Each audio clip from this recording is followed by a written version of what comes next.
It is my great pleasure to introduce this week's visiting artist in 3D design. Tanya Aguiñiga is a Los Angeles-based artist, designer, and craftsperson who was raised in Tijuana, Mexico. She holds an MFA from Furniture Design of Rhode Island School of Design and a BA from San Diego State University. Her current work uses craft as a performative medium to generate dialogues about identity, culture, and gender while creating community. This approach has helped museums and nonprofits in the United States and Mexico diversify their audience by connecting to marginalized communities through collaboration. Aguiñiga is a United States Artist Fellow in the field of crafts, an NALAC and Creative Capital 2016 grant awardee. She has been subject to the cover of American Craft magazine and is featured in PBS's Craft in America series. She is the founder and director of Ambos, Art Made Between Opposite Sides, an ongoing series of artist interventions and commuter collaborations that address binational transition and identity on the US and Mexico border regions. Ambos seeks to create a greater sense of interconnectedness while simultaneously documenting the border.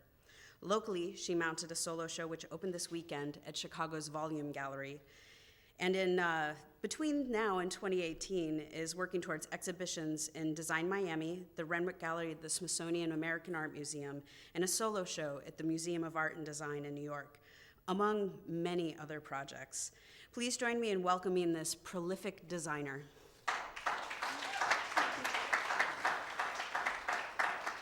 Thank you. And she forgot to say that we're also really longtime friends.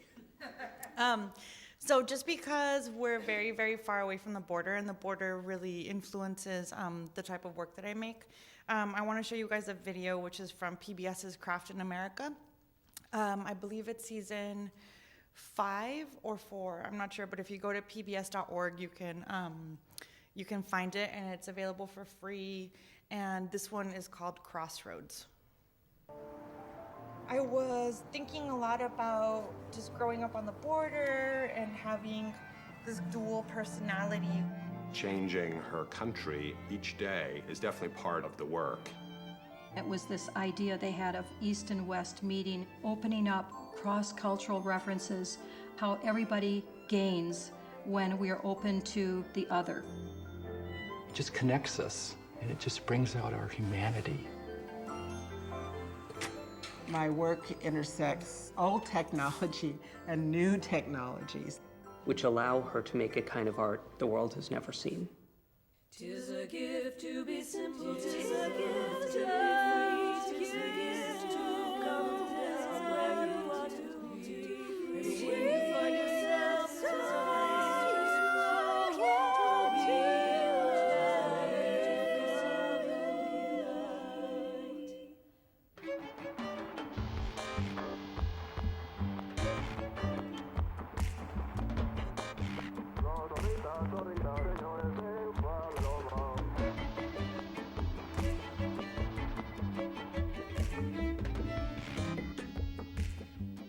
So I do sculptures, furniture, site-specific installations for museums, and then I pay my bills by making jewelry and accessories.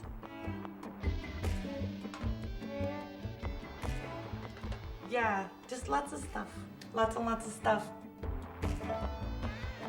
It all grows in and out of playing around with disciplines and materials, but not abandoning, I think, where I started.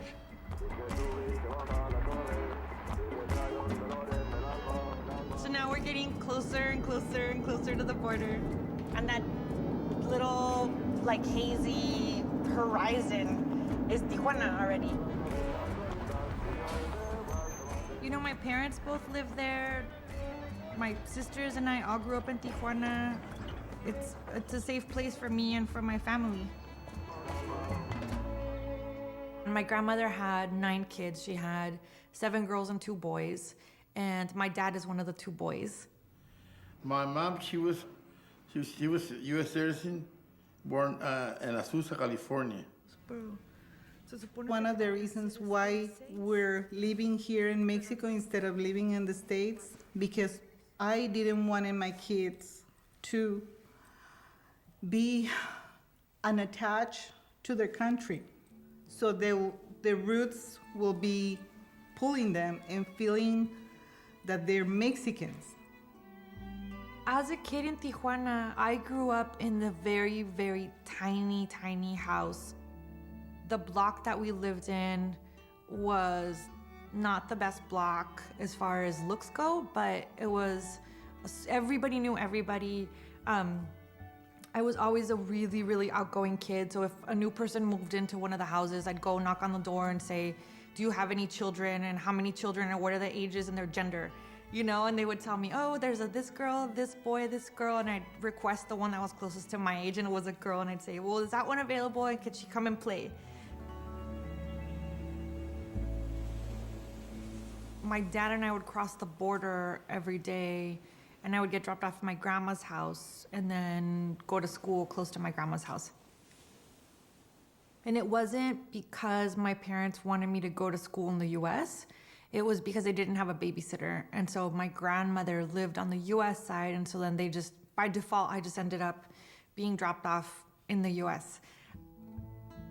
It was pretty tough though. It was really, really tough because we'd have to leave the house like 3:34 in the morning for us to be able to cross the border and get to the US side in time for my dad to go to work. So I would get dropped off at my grandma's house, sometimes around 5:30 in the morning, and then just wait for people to wake up.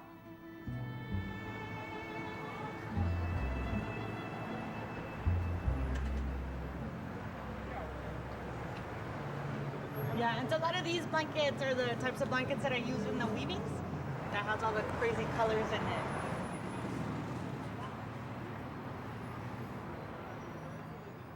I definitely feel the freedom to work with whatever material I want to. I guess it's a little bit like improvising with the material and just kind of letting the material dictate where the composition is going. So it's a little bit like painting with material.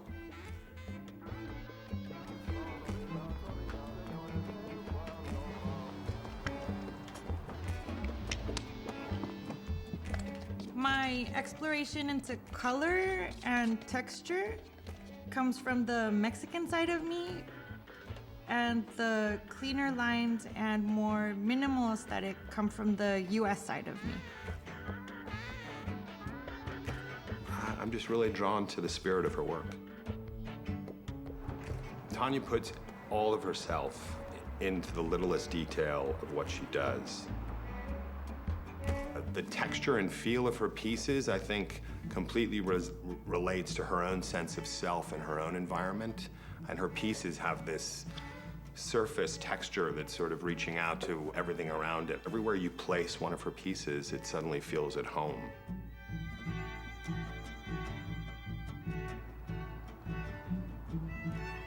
With Tanya, it's about the concept, and it's about creating something that she hasn't done before, and it's about the process.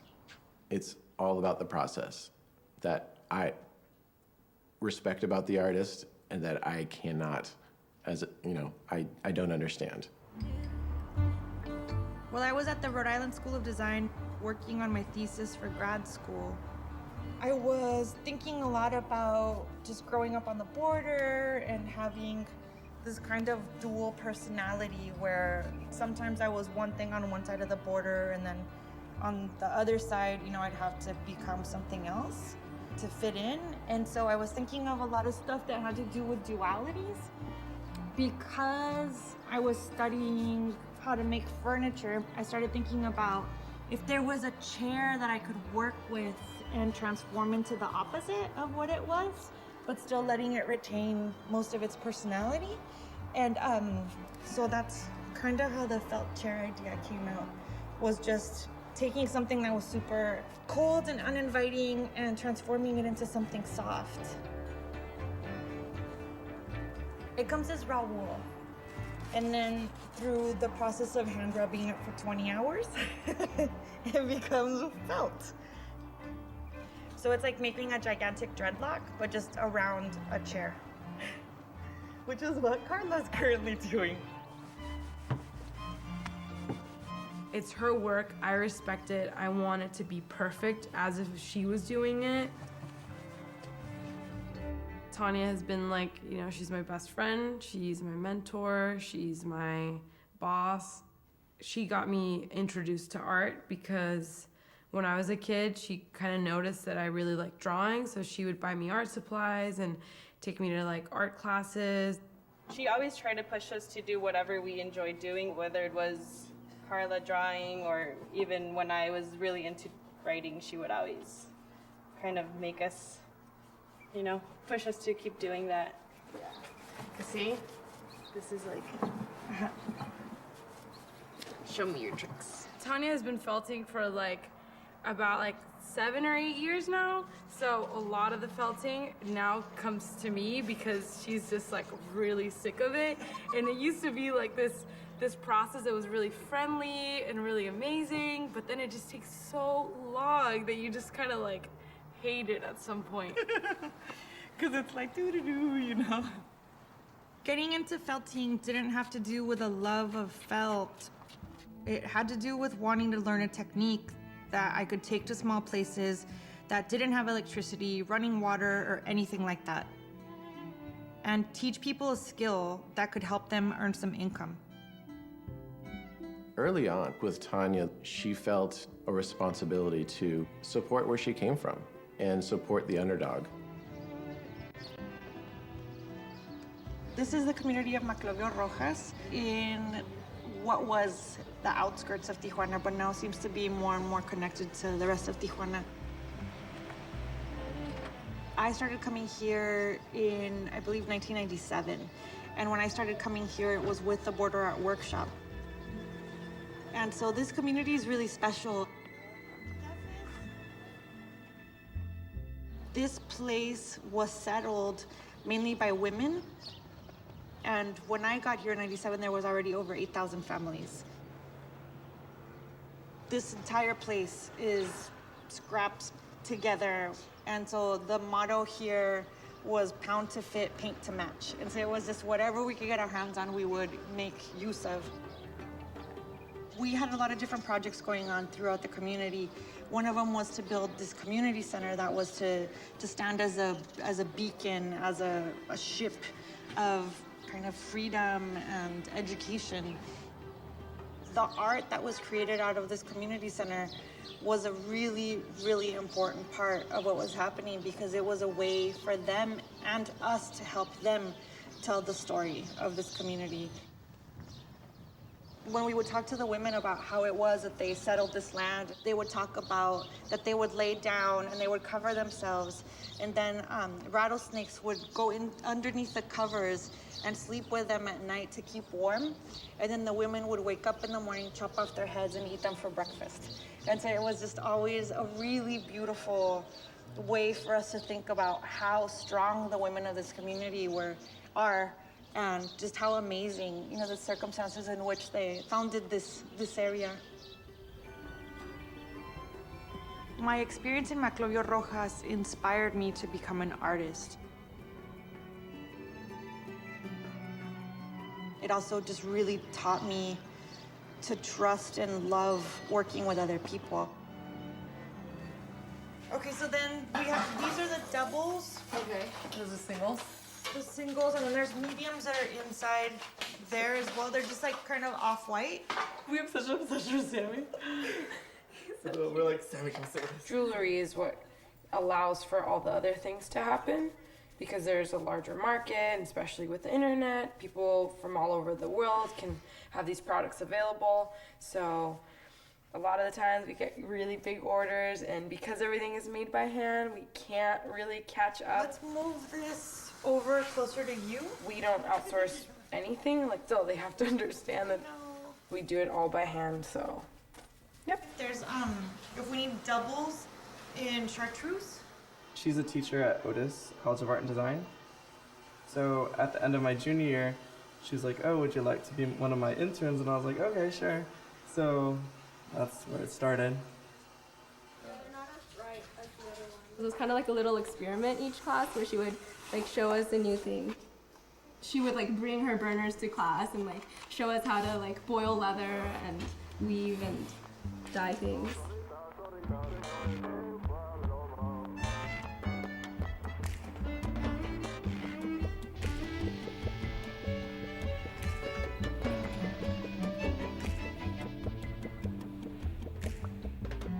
With this exhibit and the title of it, I was thinking about lines and what did lines mean. You know, one of the first things that I thought about was the line is the border and the line is artificial boundaries.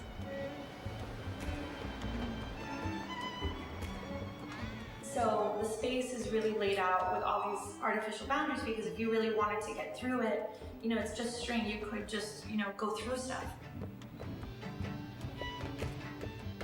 But then also I was thinking about how my work crosses in between functional and non-functional, fine art and craft, traditional and modern. It just makes sense for me to be able to play with whatever I want to play with and not really stay within a certain definition of what people call me. I think it's a very frontier sensibility about making work and about, yeah, just how you're defined as a person.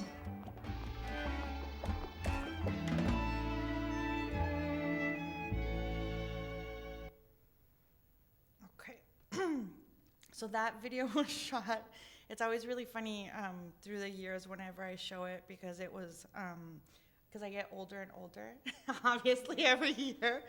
So it's pretty sweet to see, yeah, earlier iterations of myself and my career. So that video was shot, and if we could switch to, yeah. It was shot in, I think it was between 2008 and 2012. So they followed me for years doing different projects, and you can see the, yeah, the like younger to the older version. I no longer work with my sisters. I'm no longer in that studio. I no longer make furniture. So yeah, so we will talk about the differences now. So this is the US-Mexico border. This is the southwesternly most point. So I need a laser pointer always. But the image on the right side is San Diego and Tijuana. And so then the ocean part is the Pacific Ocean. So growing up in the shadow of the US-Mexico border fence, I have never known an existence that was not shaped by borders. The fence reflects our fears and projects upon us a power structure where our cries fall deaf. In its shadow, we too project, then smash the ricochet doubts. Fences never held back need, survival, and hope. We on the margins are adaptive, understand the analog, and meander our own paths. We use our identity and labels as a tool. You are what they need as long as you get the job. My family crossed the border in Tijuana each day to scratch out a living in the US and then returned to Mexico each night. Me for 14 years, my parents for 40, each crossing taking 3 to 4 hours before starting our day, and the majority of commuters being US citizens heading to school, work, or shopping. Experiencing the differences between first and third world, daily, I gravitated towards community-based work and joined the Border Art Workshop. For 6 years, I engaged the languages of activism as a vehicle for community empowerment through art. Pictured here is a community center we built from discarded US garage doors for an autonomous land squat run by women. We used arts-only approaches to help them fight governmental abuse while providing free education, as well as building a secondary school, reproductive health center, a soccer field, and a cemetery. Alongside community-based work, I attended community college, then eventually got a BA and an MFA in furniture design.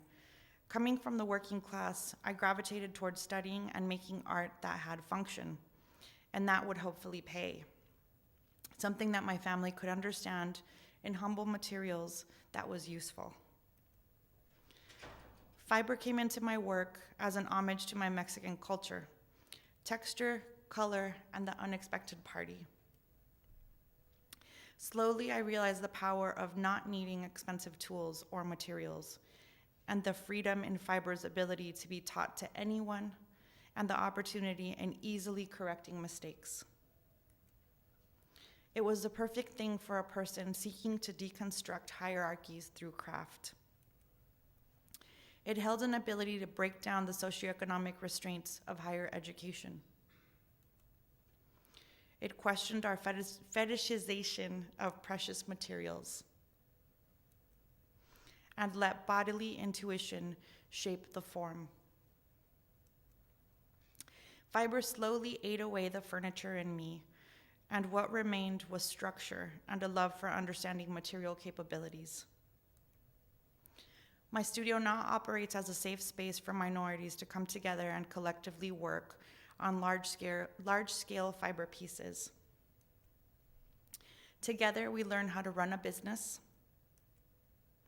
best practices for community engagement through craft, grant writing, and how to support one another. Fiber has also given me an immeasurable door into my own culture and the ability to explore my role as a mother through sculpture. This is a show that I did about postpartum depression, and conceptualize my experience as a minority. With current political focus on the border, my new work strives to give voice to our transnational experience and humanize border crossing through ambos, art made between opposite sides. And ambos in Spanish means both. In collaboration with 6 binational artists, we activated the San Diego-Tijuana border crossing for a month of artistic programming, August of 2016, pre-election. My personal project, called Border Quipu, used the pre-Columbian organizational system of the Andes, the Quipu, as a way to record our daily migrations to the north and visualize our collective experience. 4,000 border commuters were given a postcard with 2 strings on it that represented our 2 countries' relationship to each other, our 2 selves at either sides of the border, and our mental state while crossing. They were asked to then tie them in a knot. Every day's knots were joined to each other and displayed at the border. Participants were asked their thoughts while crossing. What are your thoughts when you cross this border? Sense of helplessness and amazement as I see the effects of individual and governmental decisions on people who live at the border, their despair, tenacity, depression, and hope entwined. What are your thoughts when you cross this border? Why are we separated by our loved ones? Isn't a family supposed to be united? I miss my family. What are your thoughts when you cross this border? It looks like a lot of racism towards Mexicans. I think we have contributed to the growth of the US, many of us being seen as smugglers, vandals. This is being written by a college student who needs to use 2 hours of his day to get to school every day. The project not only recorded border emotion, it allowed us to reclaim the space as one of mindful transition and opportunity. And this is my parents dancing in the middle of the border lanes with mariachis. In August of this year, we carried out our second Ambos phase, which took the border Quipu from San Diego to El Paso, with activations at every US-Mexico border crossing, helping record the current border atmosphere and painting a portrait of life from both sides, stopping at 12 US-Mexico border ports of entry and crossing a total of 40 times. And so it's what you see in purple. One of the goals of the second Ambos phase was to document and show the physical US-Mexico border wall. Here is Lukeville/Sonoita, which is called Gringo Pass. Another goal was to document how people live with the wall and how they are affected by the border. Here is Nogales and Toñito's memorial, a 12-year-old boy who was shot by the US Border Patrol through the fence for standing with other children that were throwing stones at the fence. On the right side is a daycare center in Mexico that uses the fence as a wall. Third goal was to speak to artists on both sides of the fence and learn how they mitigate their relationship to the fence and border issues through art making on each side of the fence in each sister city, and if this work was in dialogue with the other side in any way. This is Thomas Kiefer in Ajo, Arizona. He's a former janitor who collected the objects that were taken away from migrants at an immigration detention center. He now makes a living as a photographer who sells his photographs, and they're photographs of the objects that he collects, or that he actually smuggled out of the detention centers. And he has never had an actual interaction with migrants or with Mexico. Here is Gretchen Bear in Naco. These are both in Arizona. Or this is in Arizona and the previous one was in Arizona. And she has a studio that she started called Studio Mariposa. And it's a free art studio, and her project with the children is called Border Bedazzlers. And they would bedazzle the US-Mexico border fence. These are some murals in Agua Prieta, Pan Dulce sculptures with Angel Cabrales in El Paso dinner with artists from both sides, and Agua Prieta lunch with Dougla Prieta. Here is Glenn Wyant, who plays the border fence to create soundscapes. Pictured here is Sasabe, Arizona, where we did a performance to honor migrants that have perished crossing the desert. We read the names of all who had died in Sasabe and hit the fence once for each name read. We also carried out our own collaborative interventions between the fence. You are not allowed to pass anything through the fence, and you are not allowed to touch each other through it. The middle and right images are of me and Jackie, an Ambos Guatemalan team member, who had crossed illegally at this exact spot at the age of 17, twice unsuccessfully and once successfully, in order to be reunited in the US with her mother. We wove between the fence to create a site-specific installation. The final goal of Ambos Phase 2 was to carry out the border quipu and record emotion of those who commute the border crossing daily, and the residents of border towns who cannot cross. Here is the Nogales quipu. This is the Agua Prieta quipu during the children's morning commute to school as they crossed the US to attend school. Our next Ambos phase will cover the last section of the border in 2018. Pictured here in pink, it will culminate in an exhibition at the Museum of Arts and Design in New York in May of 2018. We are currently in grant writing and fundraising phase for it. And at the same time, we have tons of other exhibitions, many of which are object-based and fiber-based. But right now this has been the largest heartfelt project that I've been involved with. And when we got the project started, it was last year was 2016.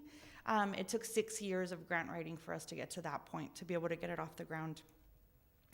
And so when it comes to talking about my work, the way that I like to look at it is that for public-based work, my focus meanders in between diversity, community, and education. And the more personal work has to do with identity, community, and legacy. And that's all of it, because I wanted to make sure that we had enough time to talk. I can also go back if any of you have any questions of specific things, since I didn't really describe any of the images.